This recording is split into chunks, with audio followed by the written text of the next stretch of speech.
salamat sa suporta, idol. Ito nga pala, may nag-comment kasi kung paano daw gumawa ng bee perch. Hindi ko na kasi mahanap yung comment niya, kaya ito, gagawa na natin ng video. Yan, shoutout sa'yo, idol. Sana mapanood mo to. Yan nga pala yung mga idol, mga gagamitin natin.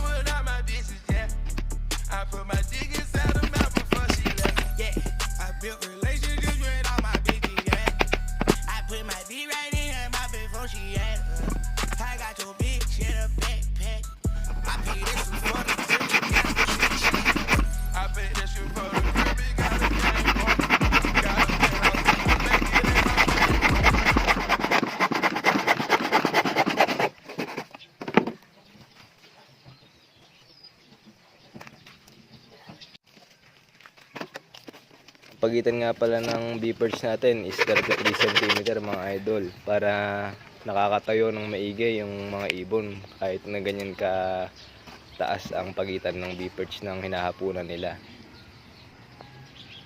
Ayan idol, ang resulta sa ibon, mas komportable kasi sila pag ganyan. Yun lang, salamat idol, God bless.